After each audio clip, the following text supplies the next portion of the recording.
স্বাধীন করে দিয়েছেন। এই জন্য সকলে আমরা বলছি আলহামদুলিল্লাহ। কারণ স্বাধীনতা দিয়েছেন কে? আল্লাহ। আর আসতে বলেন কে? আল্লাহ। এই জন্য প্রশংসা করবো কার? আল্লাহ। এই জমিন কার? আল্লাহ।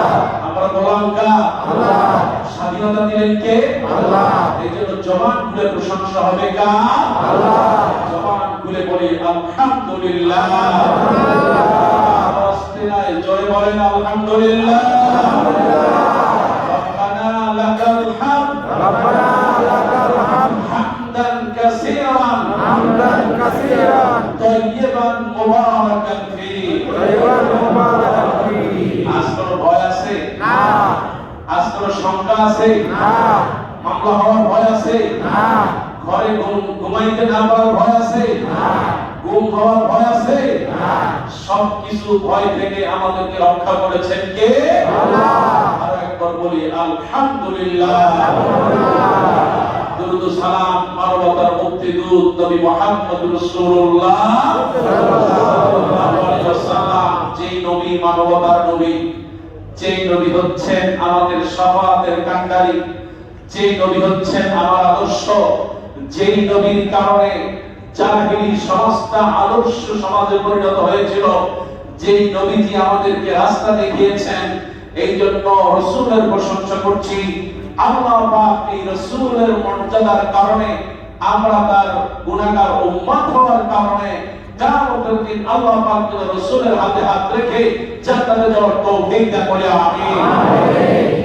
দুরূদ ও সালাম পেশ করছি মানবতার মুক্তির দূত মুহাম্মদ সাল্লাল্লাহু আলাইহি ওয়াসাল্লাম, সেই সাথে সমস্ত নবীন, সিদ্দিকীন, শুহাদা, সালিহিন, নারী এবং পুরুষ, যাদের মাধ্যমে যুগে যুগে আল্লাহ এই দ্বীনকে বিজয় করে দিয়েছেন। আল্লাহ পাক তাদের মর্যাদা এবং শাহাদাতকে কবুল করুন বলে আমিন। সম্মানিত মুসলিম کرام, আমার পর্দার মা এবং বোনেরা, আমরা গত 3 জুমা ধরে লাগাতার জালেমের বিরুদ্ধে কথা বলে আসছি। কথা বল ঠিক কিনা? বাংলাদেশের কোন মসজিদে যখন কথা হয় নাই, বাংলাদেশের কোন মসজিদ থেকে কোন মেম্বার থেকে যখন কথা হয় নাই, ঠিক তখন এই মেম্বার থেকে সাভারের ঐতিহ্যবাহী মসজিদুল ইলা থেকে জালেমের বিরুদ্ধে প্রথম হুঙ্কার দেওয়া হয়েছে। কথা বল ঠিক কিনা? গোটা পৃথিবী দেখেছে, আলেম ওলামা নেমেছে, সমস্ত মানুষ রাস্তায় নেমেছে, ছাত্ররা নেমেছে, ছাত্র জনতা নেমেছে। আল্লাহ সুবহানাহু ওয়া তাআলা জালেম মুক্ত করে আমাদেরকে স্বাধীন করে দিয়েছেন। আলহামদুলিল্লাহ। আমার ভাইরা, এই জন্য মসজিদুল ইলা আপনারা যারা মুসল্লি, আপনারা অনেক ঝুঁকিপূর্ণ, অনেক কষ্ট করেছেন। কারণ আপনাদের ক্ষতি এত কঠিন বক্তব্য দেয়, আর আপনাদের যে কিছুই হয় না তা কিন্তু আমি বিশ্বাস করি না। আপনাদের এলাকায় অনেকের বাড়ি ঘর ভেঙে চুরমার করে দিয়েছেন। কথা বল। অনেকের বাড়িতে এসে কয়েকশো পুলিশ হামলা করেছে। ঠিক কিনা? এই মসজিদের ভিতরে টিয়ার সেল নিক্ষেপ করা হয়েছে। কথা বল ঠিক কিনা? কাজেই আল্লাহ সুবহানাহু ওয়া তাআলা শুকরিয়া, এই কারণেই জালেমকে আল্লাহ এই বাংলাদেশ থেকে জিল্লতির সাথে বিদায় করেছেন। ঠিক কি? ক্ষমতা দেওয়ার মালিক কে? আল্লাহ। ক্ষমতা থেকে জিল্লতির সাথে বিদায় করার মালিক আল্লাহ।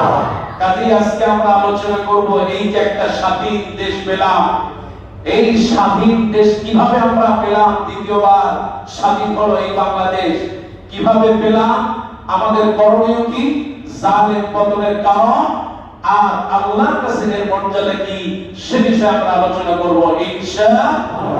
আসুন আমরা সবাই শয়তানের ওয়াসওয়াসা থেকে আল্লাহর কাছে পানাহ চেয়ে শুরু করছি। পড়ুন সবাই, আউযু বিল্লাহি মিনাশ শাইতানির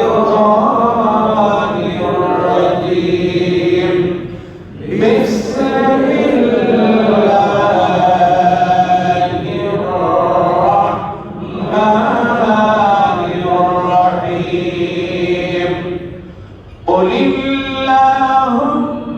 مالك الملك تؤتي الملك من تشاء وتعز من تشاء وتذل من تشاء بيدك الخير إنك على كل شيء قدير.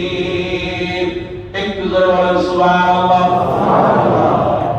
সূরা ইমরান, এই সূরা ইমরানে 26তম আয়াত। আল্লাহ সুবহানাহু ওয়া তাআলা এই আয়াতের মধ্যে বর্ণনা করছেন কিভাবে আল্লাহ পাক সম্মান দেন, আবার কিভাবে আল্লাহ পাক সম্মান কেড়ে নেন, কিভাবে আল্লাহ ইজ্জত দেন, কিভাবে আল্লাহ সিদ্ধাতি করেন। আর ক্ষমতা দেওয়া আর না দেওয়ার সর্বোচ্চ মালিক কে? আল্লাহ। আমার আল্লাহ পাক বলেন, নবী আপনি বলে দেন, কুলিল্লাহুম্মা মালিকাল মুলক, এই সমগ্র পৃথিবীর ক্ষমতার মালিক বাদশা যিনি, তিনি কে? আল্লাহ। আল্লাহ পাক বলেন, নবী আপনি বলে দেন,